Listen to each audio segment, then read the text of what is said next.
Good afternoon, everyone. As I said, my name is Nick Weston. I am head of international campaigns for companion animals at Four Paws International. For those of you who don't know Four Paws, we're a global animal welfare organization. We have offices across Europe and spanning from America to Southeast Asia to Australia. And we deal in a number of animal welfare issues. But as you're aware, I'm here today to talk to you about the illegal puppy trade in Europe, which is an issue that we've been campaigning on now for the best part of 2 decades. There'll be a lot of detail in other presentations, so I sort of see it as my role to give an overview of the scale of the illegal puppy trade. So I'd like to start, it's supposed to be a blank blue screen, don't worry. I'd like to start by presenting you with a few numbers. And let's just have a think to yourself as to whether you can guess what those numbers might mean. Of course, I'll reveal the answers. First number, 5.99 million. It's a big number. It's not the biggest one. But 5.99 million, what could that be? What could that mean in relation to the puppy trade in Europe? Next number. Thank you for speaking up. I wasn't actually expecting there was more rhetorical, but thank you. Please jump in if you know the answer. Next number, 4.6 billion. What could that number? What could that number be? 4.6 is a big billion is a big number. 5.99 million is what Four Paws estimates to be the annual demand, as somebody said there, every year in the EU, and that demand is growing. That is a demand that, as Tomasz pointed out, what the percentage of dogs are being produced by kennel club breeders and other legitimate breeders, that is a number that cannot be met by breeding dogs with properly, with all animal welfare considerations, etc. And of course, that leaves a gap wide open for the illegal trade. And 4.6 billion is what we estimate to be the value of the trade. That's the trade overall, not illegal, the overall puppy trade every year in Europe, 4.6 billion euros. So you can see that there is with such a demand for dogs, there would be a clear appetite to cut a few corners, to put it mildly, to breed dogs to make some easy money. I have 2 more numbers for you, smaller but no less significant. 2,000. I wonder what 2,000 could be in relation to those other numbers. And then the final figure there, 79%. So 2,000 is how many listings we have found posted per day on certain single classified ad sites. 2,000 dog ads posted every day. Of course, some of these are reposts from the day before, but I think just that's per ad, per site, not across Europe, per website. It's a staggering amount of advertisements for dogs. And 79% is what we estimate to be the dogs that are coming from unknown sources. So based on available figures from ministries, from the EU, thanks to the support of the FCI, we're still actually only able to establish approximately where 21% of the dogs that are entering the market come from. Now, not necessarily all of that 79% will be illegal, but I think it's a significant chunk, and it's certainly not traceable. So I'm talking here about the scale of the illegal puppy trade, but what is the illegal puppy trade? I think Tomasz has covered it briefly there, but simply, really, in broad strokes, we're talking about puppies that are bred on farms, in mills, mostly in Eastern Europe, and illegally transported to Western Europe. Of course, the illegal puppy trade does exist domestically within each country, but broadly, this is what we're talking about. Criminals exporting puppies from Bulgaria, Czech Republic, Hungary, countries across Eastern Europe, bringing them across borders and selling them for significant profits in Western European countries. They're either sold directly to buyers or sold on to puppy dealers who then sell them online. And the key word there is online. We're in the 21st century. Trade is mostly happening online now, and sort of the ease of access and the quick buy now culture that we now have in the Western world is affecting animal welfare, and that people want to buy puppies and they want to buy them now. And it really is for the puppy dealers, it's low risk and it's high profit. When we say illegal, what we really mean is this is the grey area in between what might be legal in terms of breeding practices or ownership in one country in the EU or even outside the EU might not be legal in another country, and it's in the trade exists in between the gaps in the law. And and it's really easy to move dogs across borders. If you say these dogs belong to you, as long as you only have 5 of them at a time, it's quite easy to ship these dogs.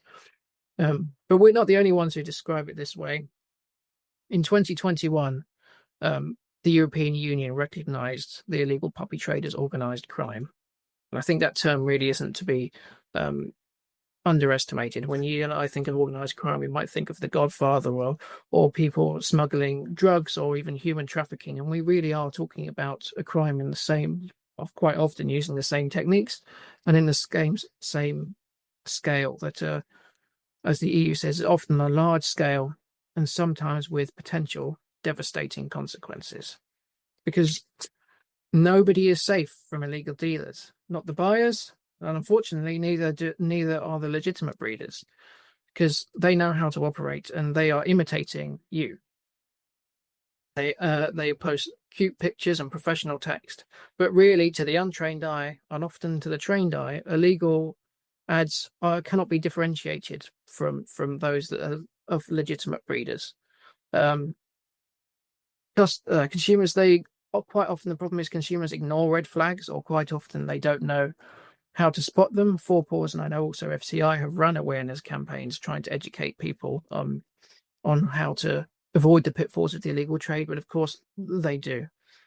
And in many ways it doesn't matter. It's the perfect business model. If people then go on to meet that they're an illegal puppy trader, either they don't know that that's what they're doing and they buy the dog, or they do and they feel that they're obliged to buy the dog in order to rescue it from potentially horrible conditions, which is, from an illegal puppy trader's point of view, is a perfect business model. Either nobody suspects you and you make money, or even when they do suspect you, they give you the money anyway. And it's high risk consumer behavior. There's a real desire to purchase puppies out there. As I said, that demand figure I mentioned earlier, people want puppies, and it is, from other research we've done, it's puppies that people want, and they want them now. They usually pay high prices in cash. Of course, it disables accountability and traceability of money. But they don't get a receipt, and it means that consumers might end up with sick and dying puppies, which is of course horrible for the animal. And it's horrible for the buyer as well. They could be pressured into or threatened by sellers to buy them. When they get home and they find a dog that's sick, and they end up with a very high veterinary bills, or even worst case, they have to have their dog put down. We believe that the way to regulate the online trade in many ways is to protect the consumer, protect them from seeing ads from illegal dealers in the first place. And this is a good way to regulate the online trade. We believe that only registered dogs should be advertised by their keepers. So we're here today, really, as it's been mentioned before, there is a landmark opportunity in 2025 with the what's called the EU Pets proposal, which, well, I know other presenters will discuss in detail, but for us, it's significant, the idea that all dogs should be registered as a legal requirement in the EU. Most countries this is the case, but it is not the case for all of them. And that these databases should connect to each other, I think, is vital. But we're not sure that it goes far enough in terms of what needs to be done in terms of the verification of the online market, which I will go to in more detail in a moment. But one thing we were aware of is that it's very hard to find all this information, and it's not necessarily all been in the same place before. So last year, we published a new report called The Billion Euro Industry. This is a comprehensive overview of the illegal puppy trade in Europe. Study, we looked at 21 classified marketplace ads. So in 21 of the countries, we looked at the leading classified ad site, and gives a breakdown of the laws surrounding the puppy trade in each EU state, and an argument as to why we need harmonized legislation across the union, and our proposed solutions to fix the problem. But so vast is the issue that actually it's not just one document. This 50-page report is augmented by 9 supporting documents. You can see them all there. I won't list them all, but you may find document number 1 of particular interest. This is all the statistics we found, looking at the 21 classified ad sites, what kind of animals were being sold, what prices they were being sold for, etc., etc. And we've also given an estimation of the value of the annual demand, but broken down by the 21 member states. But we also include things like the overview of breeder registration legislation in each country and how they compare, dog sale regulations, import and export regulations. All of this can be found in one place, and we do recommend that you find some time to give it a read, which you can do at 4paws.org.uk. Oh, sorry, 4paws.org/billion euro puppy trade. But just to give you an overview, here's some of our key findings. There has been a dramatic increase in the demand for dogs, as I already alluded to with that 5.99 million number. It was nearly 6 million dogs needed every year to meet the demand, which is up from just over 5 million in 2019. We also did see a spike during the pandemic. Nearly 5 million dogs, equivalent to 79% of the total demand, are estimated to come from unknown or illegal sources. That is a staggering amount of the trade, which is not currently being accounted for, which desperately needs to be regulated by this new EU law. There are substantial profits for illegal dealers. As I said, the trade is worth 4.6 billion euros annually. There's a lot of money there to be made, and quite easily at the moment, by illegal dealers. And of course, animal welfare concerns, which is at the heart of it for us, is that these dogs are often bred in low welfare conditions, as you can see in that picture there on the right. Of course, these welfare conditions and how they are bred often lead to higher rates of dog illness. And these dog illness and the consequences of that are often passed on to the owner with high emotional distress and high veterinary costs for new owner. So there is traceability issues. There's a lack of unified law. Means there's significant gaps in the traceability of pets and sellers. These are loopholes that are being exploited en masse by illegal dealers. And a high volume of ads. I mentioned a 2000 statistic at the beginning of the presentation. In one country, we found that there were 4,000 ads being posted per day. It is a highly competitive market, and corners are being cut everywhere in order to get the dogs in front of buyers. And really, when I say dogs, we're talking about puppies. According to our research, on average, 4 out of 5 dog ads were for puppies. So we're talking about brand new dogs that are being bred to meet the demand, dogs that are not being fulfilled. This demand is not being fulfilled by adoptions or the rehoming of older dogs. It is new puppies entering the market. So what's the solution? Well, we have 3 main asks in our report. First one is mandatory identification for all dogs and cats as well. There needs to be a robust system requiring all breeders, keepers, and sellers to register their dogs from birth. We've also have a veterinary, as a side note, have a paper that's been signed off by many vets, including Ficava, which we believe that actually microchipping can take place much earlier than it currently is being done, which should solve also a lot of problems when it comes to selling people. When you need to sell the dogs, we know they are listed as puppies. But we believe they really do need to be registered from birth. This would ensure accountability and traceability of dogs throughout their lifespan. And again, that's the key thing, from when they are born, and they're born with their owner being the breeder, when they move from one owner and maybe even to another, that life can be traced and monitored. A puppy advertisement registration and verification system. I've got a much catchier name for that in a minute. But we believe a verification process for online dogs is vital. And what I mean by that is prior verification, that the dogs, it is verified that the person selling the dog is the owner of the dog, and that this needs to happen before any advertisement can go live. We believe this is best for the dog welfare. Of course, I think this is good for consumers. It protects them, but it also protects legitimate breeders. If only legitimate breeders have access to the market, they're no longer competing with the illegal dealers. It's a much safer and better environment for everyone. and also enhanced database interoperability. What we mean by that is there are multiple databases, potentially multiple in individual countries, in which people registered their dogs, but they don't really talk to each other.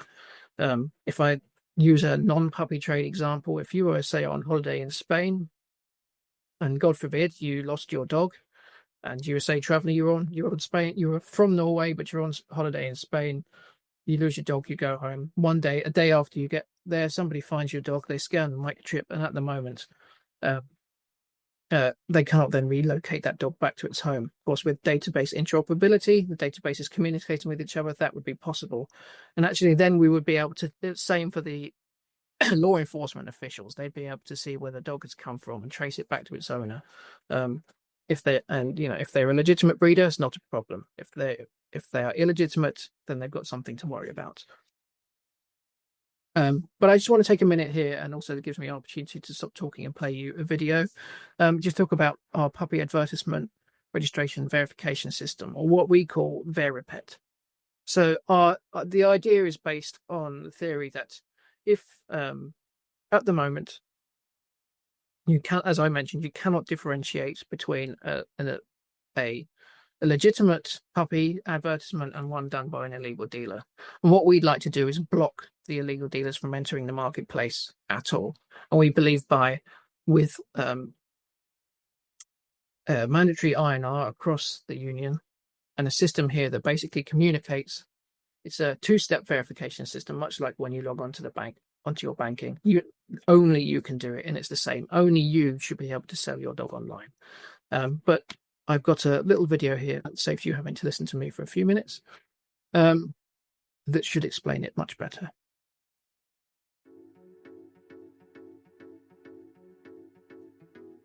Make the online puppy trade safe and block access to illegal puppy dealers.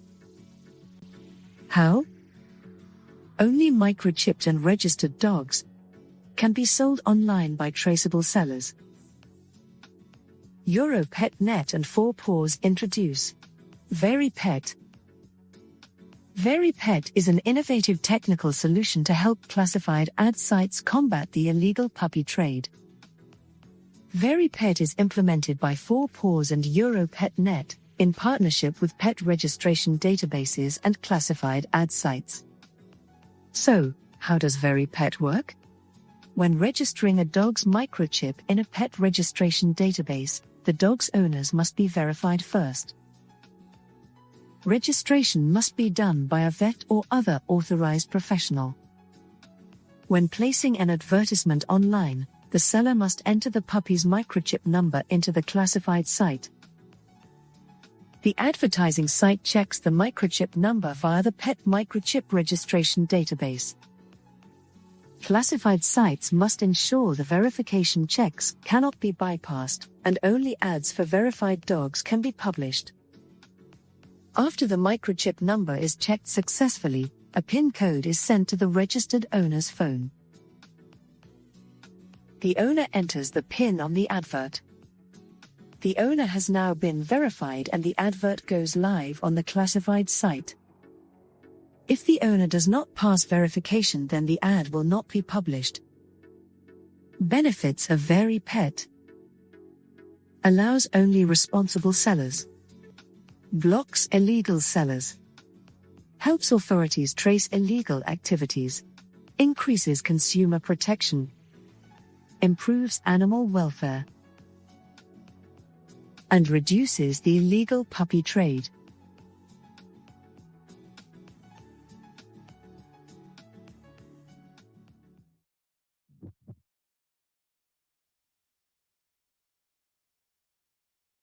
So this is VeriPet.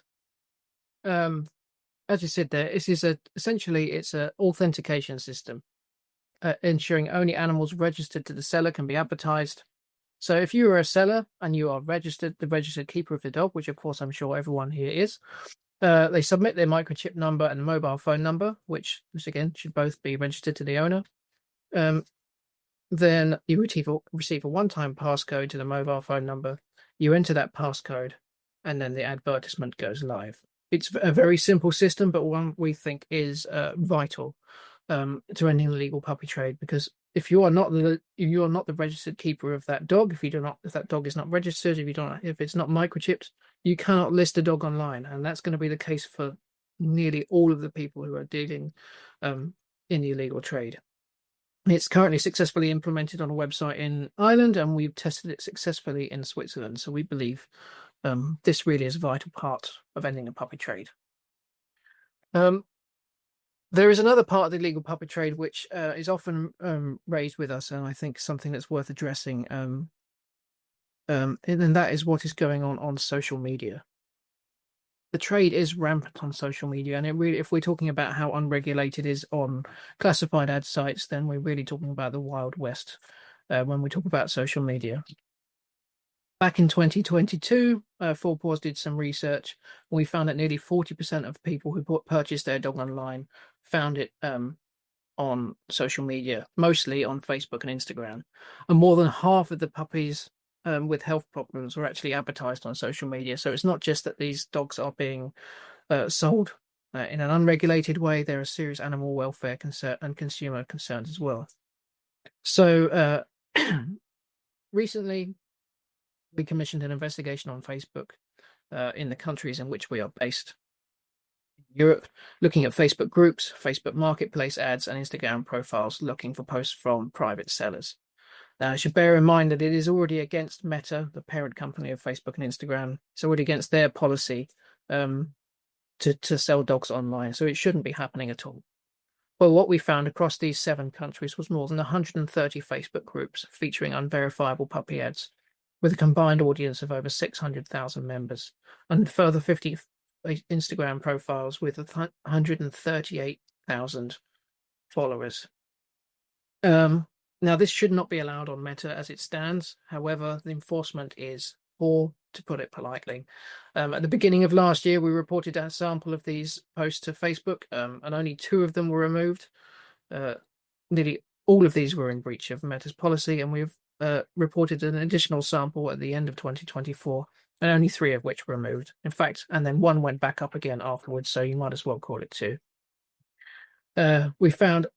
We've identified a number of illegal and cruel practices. Clearly illegal private sellers, they're in breach of Meta's rules and are quite often breaching national legislation. There's illegal sellers offering cross-border imports. Quite often they will say they are members of kennel clubs, but there's no verification of this. I'm sure legitimate kennel club members would not be selling their dogs in this way, would not be offering to sell dogs under the minimum age requirement for rabies vaccination, for example, before having them illegally transported across borders. We found cropped ears, dock tails, all sorts of mutilations, ones that are quite often illegal in the country at the point of sale. And for me, what is probably one of the worst examples was these trendy dogs with severe aesthetic changes. This sort of trend that's being driven by social media consumption. That dog there on the left is apparently a French bulldog, although I've never really seen one the like of it. It's quite horrendous, and it's a trend that's being driven by social media, and they use various deception techniques. And the good news is we have already met with Meta, and they have taken this seriously, and we really think there is a lot to be done here. There is EU legislation already in place, and the upcoming pet proposal should do more to curb this trade. But I think that's something we really need to be focusing on in the years to come. But what can we do now? As I've mentioned, 2025 is a vital chance to end illegal puppy trade with the EU Pets proposal. And I won't go into great detail because as there will be others who will be doing so today. But for us, there is some key questions, really. Who will it protect? Well, of course, most importantly, it will protect dogs. But also, it should protect legitimate breeders. If you're a legitimate breeder, which I'm sure everyone on this call is, then this law will be beneficial not just to the dogs, but you as well, as it should drive away the illegal trade from Europe, making it a much better and more healthy marketplace for legitimate breeders. But we don't think it does enough to protect buyers at the moment. I appreciate that is not the law's primary concern, but I think by protecting buyers, you're protecting breeders and protecting dogs. which I will come to in a second. So, following on for that, how will it protect legitimate breeders? Well, there is an online verification system proposed. However, it is not as robust as the one I have mentioned here in this presentation. At the moment, the verification of the registration of the dogs can be conducted, but as an option, so that it would stand alongside an ad that has not been verified. So it will help protect legitimate breeders in that if you have had your dog advertised, that it will have a nice tick or whatever the system they choose to use is, but you will stand right next to another ad without a tick. And for my money, I don't think consumers will really be able to tell the difference, and a lot of effort would have to go in to make consumers aware. What I think would be much better is our prior verification system that only legitimate breeders and ones that have their dogs registered to them can sell online. Then we don't have to worry about whether the consumer really knows what they're doing or not. We protect them and we protect the dogs and we protect breeders. So how can it be improved? As I said, well, first of all, we'd like to see all cats and dogs registered, not just the ones that are pets. We think ones that are strays should be registered as well. Again, otherwise this provides a significant loophole for illegal traders to operate through. And as I've said, making verification a requirement before advertisements go live. This is better for consumers, breeders, and of course, all of it is better for the animals. So I'm now on to my last slide. I really appreciate you listening to me. I hope this has been informative. So there's only one question left, is how can you help? Well, right now, the Agri Committee, so this is the committee of about 80 MEPs who are drafting the legislation. They're in their final week of making drafts and proposed amendments. You can see the link there where you can find a report is also where you can take action. We're enabling you to contact these committee members and ask for them to make this law as strong as they possibly can. I'll drop a link in the chat as well after I've finished. So please do that. And if you can do that before the end of the week, that will be amazing and can make a significant difference.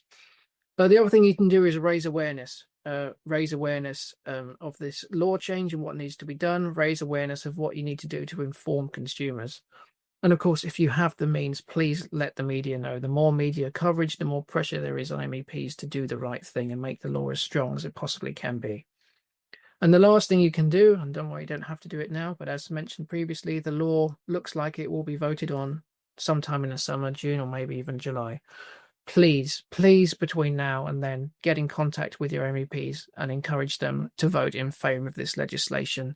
This can be a landmark year that helps protect sellers, help protect consumers, and of course, most importantly, protects the dogs that we all care so much about. Thank you very much. I really appreciate your time. Thank you for listening, and enjoy the rest of the conference.